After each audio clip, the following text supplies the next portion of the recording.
അസ്സലാമു അലൈക്കും വറഹ്മത്തുള്ള. ഒരുപാട് പട്ടാള അട്ടിമറികളെ കുറിച്ച് നമ്മൾ കേട്ടിട്ടുണ്ട്. ആഗോള രാഷ്ട്രങ്ങളിൽ പലതും പട്ടാള മേധാവികൾ പിടിച്ചടക്കിയതിനെ തുടർന്ന് നാമാവശേഷമായതിൻ്റെ ചിത്രങ്ങളും നമ്മൾ പലപ്പോഴായി കണ്ടിട്ടുണ്ട്. പ്രത്യേകിച്ച് പാകിസ്ഥാനിൻ്റെ ചരിത്രം എടുത്ത് പരിശോധിച്ച് നോക്കുകയാണെങ്കിൽ പർവേസ് മുഷറഫ് അധികാരത്തിലെത്തിയതിന് ശേഷം അവിടെ സംഭവിച്ചിട്ടുള്ള ഏറ്റവും ഭീകരമായ ഏകാധിപത്യ സ്വഭാവത്തിലുള്ള ഭരണ സംവിധാനത്തെ നമ്മൾ കാണുകയാണ്. എന്നാൽ അതിൽ നിന്ന് വ്യത്യസ്തമായിട്ടുള്ള വളരെ മുന്നേറ്റത്തിൻ്റെ ഭാഗമായി നടന്നിട്ടുള്ള ഒരു വലിയ പട്ടാള അട്ടിമറിയാണ് ബുർക്കിന ഫാസ എന്ന് പറയുന്ന രാജ്യത്ത് ഇബ്രാഹിം ട്രോറെ എന്ന് പറയുന്ന ഒരു നേതാവിൻ്റെ കീഴിൽ അരങ്ങേറിയിട്ടുള്ളത്.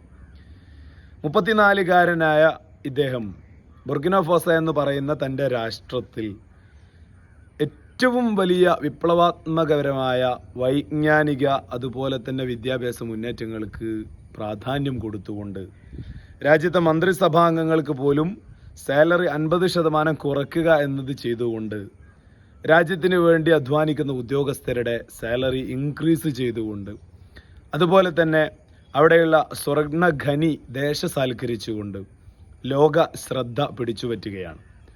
ഈ പുതിയ കാലത്ത് വ്ളാദിമിർ പുടിനുമായുള്ള ഒരു കൂടിക്കാഴ്ച നമ്മൾ കാണുകയാണ് റഷ്യയുടെ.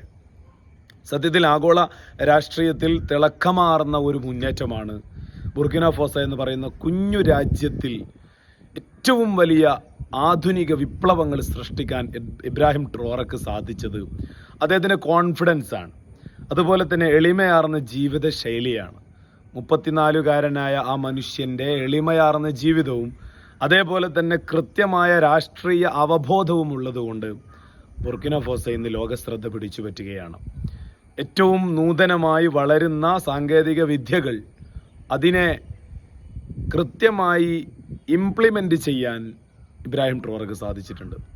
ആ രാജ്യം അദ്ദേഹത്തെ ഏറ്റെടുത്ത് കഴിഞ്ഞിരിക്കുകയാണ്. ഇത്തരത്തിലുള്ള വിപ്ലവങ്ങൾ ലോകത്ത് തുടരുമ്പോഴാണ് ഒരു ഭാഗത്ത് വംശീയ ഉന്മൂലനം ഇസ്രയേൽ നടത്തിക്കൊണ്ടിരിക്കുന്നത്.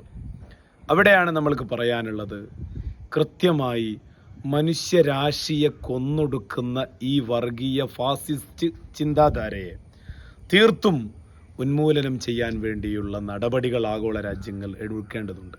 പ്രത്യേകിച്ച് നമ്മളുടെ രാജ്യം പോലും മൗനമാണ്. അസ്സലാമു അലൈക്കും വറഹ്മത്തുള്ളാഹി.